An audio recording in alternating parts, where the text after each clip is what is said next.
What if Galarian Moltres was in Gen 1 OU? Finally, finishing off the trio of the legendary Galarbirds, we have the one that I'm assuming most of you will probably were the most looking forward to, that being the Dark Flying type Galarian Moltres. And, obviously, I would completely understand why. Having the Dark typing, as you would imagine, could be quite useful. It's already, Dark Flying's already a pretty good typing, even with just, the modern gens. But, how much better would it be in Gen 1? Not to mention the Earthquake immunity is also pretty good. So this one has to be the most dominant and the most broken out of the three we've gone over, right? Let's find out together, shall we? Because this one, yeah, let's just say with this video and with this Pokemon, I was genuinely surprised. Now, obviously, starting off with the stats, they're of course very good. 90, just like the regular Moltres, but this one's bulkier with 90 defense, and I'm not sure whether it would have 100 special or 125. I'm assuming for all the legendary birds, it would be 125. So for the sake of this video, just remember that it would be hitting harder than it does here, and it would for another reason too, because yeah, I'll wait before spoiling it. But the one thing I will say that's a little disappointing is its 85 attack, which normally I would say it's not that bad. But let's just get on to the move pool. Before we do, always gotta make sure you change this to a neutral ability just in case it pops up. So obviously for the other two birds, we gave it its signature move. Same thing for Moltres. So with that, you would think it's very good, which we'll see. All the birds, that's agility. Fiery Wrath is obviously really good and a big game changer. This is now the only dark type move in Generation 1, along with Moltres being the only dark type. And a 20% chance to flinch with agility and just base 90 speed. Yeah, that's good. It's pretty good. That's about as much I'll say it is though. Because flinch chances are nice, but this ain't Serene Grace. You're not gonna always hit with the flinch. So, also there's also body slams and thunder waves everywhere. Although with agility you can somewhat negate it, but having a 1-4 chance to just do nothing is still not very good. But that's about where it kind of ends though. Cause yeah, it has rest and substitute, but notice that's about all it has. There's Gen 1 moves. Fly is banned, but you probably wouldn't use it either way. And yeah, it has Hyper Beam, but with base 85 attack, not as much as you would hope for. In fact, I'm pretty sure it just makes it do just about as much as Fiery Wrath. So yeah, it's kind of disappointing. Even though it's not very good, I feel you just give this thing rest, because it doesn't even run Drill Peck. Which, even though I feel it should, its beak is big enough. But yeah, this moveset is pretty much just agility and Fiery Wrath, and that's about it. You might use rest, although even when you do use it, you're gonna be vulnerable for 2 turns. And Moltres, it can pivot, ground typing, or ground immunity. Ground immunity, psychic immunity. Those you obviously switch stuff around, so it's not useless when it's resting. But it's just not as much as you would hope. It's if you're having to you have no choice but to have this thing sleep against let's say a Gengar or Alakazam. You might think it's good, but even Nightshade and Seismic Toss does a lot of chip damage to you, which will probably force you to rest all over again. So it's really not as good as you would hope. But it still has Fiery Wrath, and that's good, right? And let's go on to the replays. Starting with the boy, Tauros, we always start with the boy. And with agility, you can just very easily outspeed Tauros. You do a third to it, and having a flinch chance is pretty good. Galarian Moltres, as you would probably not be surprised, is definitely a big threat in the late game, just like regular Moltres. However, Fire Wrath is way more consistent of a move than both Fire Blast and Fire Spin. Although Cantonian Moltres' Hyper Beam hits way harder. So it's a trade-off, but I think it's a really fair one. And I think consistency is definitely what you would prefer. And then with Snorlax, if it's not an Amnesia set, you pretty much just get a free win. Because you just outspeed it, and you can just do a lot of damage. And probably get some flinches off with Fire Wrath. However, Amnesia is a much different story. Snorlax will 100% be able to survive a lot of your attacks. And as long as it doesn't get flinched, it can slowly just get bulkier and bulkier while you become less effective. And then there's just nothing you can really do. Your Hyper Beam is just not enough to kill it, even with a crit. You have no way of boosting your attack. So you just kind of die. So yeah, that's unfortunate. But I'm not sure how popular like Amnesia Snorlax is compared to just like the other sets. But you're definitely gonna see it a lot, but it's, yeah, let's just be nice and say it could go either way for Moltres, depending on the set. And then Chansey is just unwinnable. You might get some flinches off, but it doesn't matter because it's Chansey. It is the Pokemon that gets free turns in Generation 1.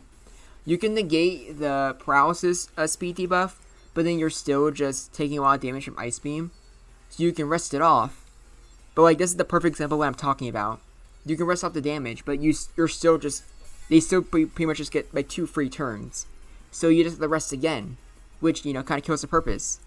So then you just kind of die. So yeah, you can probably see the problems with Galarian Moltres. But on the bright side, it still has, you know, like Dark type moves for Psychic types. So that's good, right? Wait, what? Yeah, I know with the Caloric Shadow video, I was like being sarcastic, like, oh my gosh, like Ghost doesn't like hit Psychic. But this genuinely shocked me. Dark hit the Psychic type Alakazam for neutral damage. I'm assuming this is a custom thing. If I had to guess, since like there's no Dark types in Generation 1, I'm assuming the Psychic and Ghost types are programmed to where they just, they don't even like keep track of that. So Dark type moves will hit them for neutral, and that's it. Which, yeah, like not being able to hit the Psychic types is super effective is, as you can imagine, that's kind of a big deal. Now I haven't tested it out, but I'm assuming, let's say you have like a more modern like Ghost or Psychic type, like let's say you have let's say Hisuian Zoroark, or like Gothitelle. I'm just gonna assume that like if those get hit with like a Ghost type move, they would be hit super effectively. But for any Psychic or Ghost type that's in Generation 1, I'm assuming, as like custom games is concerned, it will only hit them for neutrally. So that, yeah, as you can imagine, it made this really hard to like judge. So what am I gonna do about this? I decided, you know what, it's Gen 1, screw it, let's just cook with what we have. And Gen 1 is weird. You already know it's weird. You have like Dragon types only being super effective against Dragon types, but there's only Dragon Rage. You have like Ghost types only having Lick as like a real Ghost move, and it's just immune to Psychic. So I'm like, okay, let's just have a Psychic types. What just happened to where they take damage neutrally from Dark, but Dark is still immune to Psychic. And let's just have Dark not be super effective against anything. So like, yeah, that's how I'm gonna do this for like these other replays, and just for judging Moltres' viability. Is it weird? Absolutely. Is it stupid? I would say so. Can I do any better? Some of you guys have like told me like in the past there's like, oh, well, you can do like a custom server, I think. I'm not exactly sure how to do that yet, but if able to, I will try to look into that. And if that can also give Pokemon a weakness to Dark, I may or may not do it. I don't know, because like I still prefer to just change as little with Gen 1 as possible. So I'll give Pokemon their signature moves, but only if like it's interesting and doesn't like completely shape like, you know, the meta. I would rather just keep things as close as possible. So that's why in some ways I actually kind of prefer like Fire Wrath only really hitting things for neutral damage, because then it doesn't feel like it's like fundamentally changing what Generation 1 Overuse is, if that makes any sense. Just adding a new Pokemon with a new move. And even then, like even without like Dark type coverage, Fire Wrath is still just good in Gen 1 for being a 20% chance to flinch. Especially with Moltres having agility. And yeah, it lost the Cloyster there. I don't think you're really surprised. Now this one is satisfying. Because yeah, you don't hit Executor super effective damage. But what does it do to you? Like, the only other like real attacking move you might see on Executor is Mega Drain. So, sending out Moltres against Executor is literally an auto win. The only thing they can do to hit you is not Mega Drain, because that is not hurting the flying type with like at least 100 special. The only thing they can do is explode on you. So that alone could probably make Moltres like really good in like the OU meta, even if it can't hit second type super effectively. And at least on my Ghost, it can still hit them, you know? Like not like Gengar per se. Also, this is where I just wanted to make sure, like this is actually what's going on. So originally we had some replays where Gengar just put Moltres to sleep, but I just really wanted to test to see if like, yeah, like it hits both Ghost and Psychic for neutral damage. I did not know what to do, and this replay was weird. But I'm assuming it could go either way. Like Gengar's Hypnosis is semi-reliable, and it doesn't have to fear being hit by super effective move. So I do think a Gengar would risk trying to put it to sleep. Especially since like even like probably easier for like Executor. Because yeah, even asleep, Moltres is still like literally the best pivot for Executor. But if it's sleeping, it's a lot easier for Executor to switch out, you know? And then against Rhydon, it doesn't do as much as you hope. Despite being a physical move, Galarian Zapdos' Thunderous Kick like 2 hits it exactly, like 50%. Although that's like special, like, not special, I mean super effective. So I guess it can't be too like surprising. But to be honest, with Moltres' chance to flinch, I would definitely argue that that's more so a match that can go either way. And against Starmie, yeah, Starmie does like to paralyze you, but you can just negate the speed debuff, and then you're faster. And like, it has like Blizzard and Thunderbolt, but I'm assuming Blizzard is probably just like a 2-hit KO. So like, this match isn't actually that bad. Like, even with super effective moves, you can still tank them pretty well. And then you can outspeed, and you can just, like, you know, like, just, like, kill the Starmie. So, like, at least as long as you're full health, and, like, you don't, like, have unlucky paralysis luck, it's not the worst thing in the world. It could definitely be worse. And then, finally, the 3 legendary birds. Yeah, Zapdos. I don't think you guys are surprised. I think would be all of the birds, all of them just lose Zapdos, and that's Cantonian and Galarian. It's Gen 1 Zapdos. I'm not sure what you would really expect, you know? And then against Articuno, I'm pretty sure this is... Yeah, I think this is the only replay with like all 3 of them where Cantonian Articuno actually wins. But it's not surprising. Its special is way too high, Blizzard hits too hard, so Galarian Moltres just can't hit it with either Hyper Beam or Fire Wrath. And also, as you can see there, Fire Wrath 25%, Hyper Beam 24%. So yeah, they hit about as hard as each other, which is disappointing. You really wish Galarian Moltres had more attack, which I feel like it should. Like, why doesn't it? Because isn't Galarian Moltres supposed to be like a very angry, like bird? You know, like that, like, literally has a fiery wrath? Why doesn't it hit harder on both sides? Or at least just physical? It's stupid. And last but not least, we have Moltres versus Moltres. These two have a speed tie. But if one of them wins the speed tie, good golly is it annoying. Yeah, so what do you think's more annoying? 20% chance to flinch or trapping moves? I personally think the answer is pretty clear. So, I guess technically it doesn't go either way. But Cantonian Moltres' trapping move is, as you would imagine, way more annoying. And the fact that it's a speed tie, I think kind of makes it worse. But also kind of makes you wonder what they would do, you know? Like, if you're in this mirror, do you try to go for an extra agility, or do you just hope that, like, you just end up winning the speed ties more? Also, one thing I will say, this is probably the one matchup where rest is actually both, not just, like, good, or at the very least not terrible, but, like, actually really relevant. Because here, like, you know, like, always with fire spins, you're gonna like, easily, you know, heal from the damage. Unless Moltres, you know, yeah, unless they crit twice with Hyper Beam. That kinda might, you know, mean that they win. So, that was, like, incredibly unlucky for Galarian Moltres there. But not all the replays are gonna be like that, because it's still, you know, Ketonian Moltres with, like, Fire Spin, and you're not always gonna get 2 crits in a row. The only Pokemon that gets 2 crits in a row with Hyper Beam is Tauros.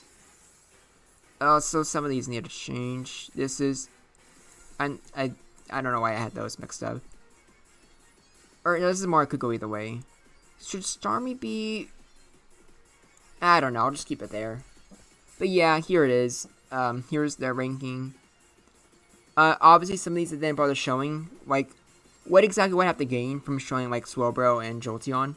You already know how that's going to end up. And then I had a replay with Jinx, but didn't think it was that interesting. Jinx is, like, a little bit faster, and, like, obviously Blizzard does a lot of damage, and, like, they have, like, decent special. So, like, not like Galarian Moltres has a chance of really, like, outgoing it, even with an agility.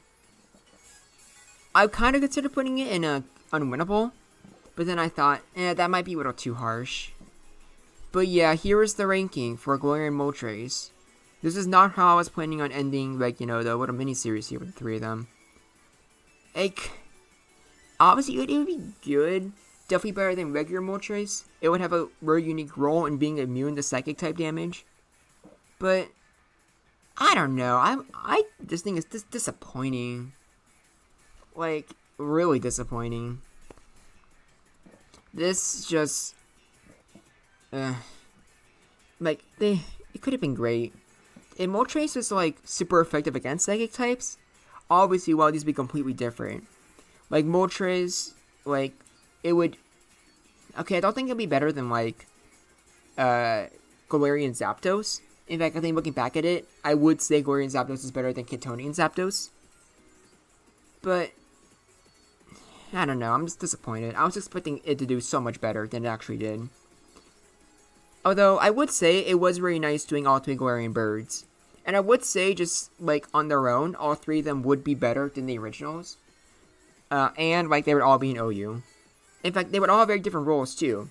Both from all 3 of each other, as well as the Cantonians. Cantonian Articuno, we know, will just nuke stuff with Blizzard. Galarian Articuno has a lot of longevity with Recover, and also, like, has a Hypnosis. Cantonian Zapdos is Cantonian Zapdos. Really dangerous weight gain cleaner. And Galarian Zapdos is basically the same thing, but along with being a weight gain cleaner, it also just, as one of my commenters said, deletes Chansey and Snorlax from the game. And then both Galarian Moltres and Cantonian Moltres have, like, the same role, basically, where it's a weight gain cleaner with agility. But the difference is that Cantonian Moltres hits harder and has less reliable moves, while Galarian Moltres is more, not more bulky, but because of its typing, you can very easily pivot around, which does make it more useful defensively. So yeah, this was fun. Starting tomorrow, I'll be going back to doing your guys' suggestions. So what do you think? Would Galarian Moltres be better or worse than I described it to be?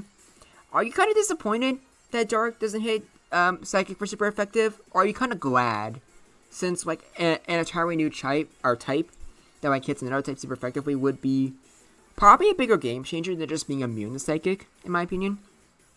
What do you like to see next? I think tomorrow, since a lot of people have been suggested Toadscruel, that's what I'm going to work on. But then after that, I don't know. It's going to be fair game. So, thank you for watching. This is Groundback, and I look forward to hearing from you.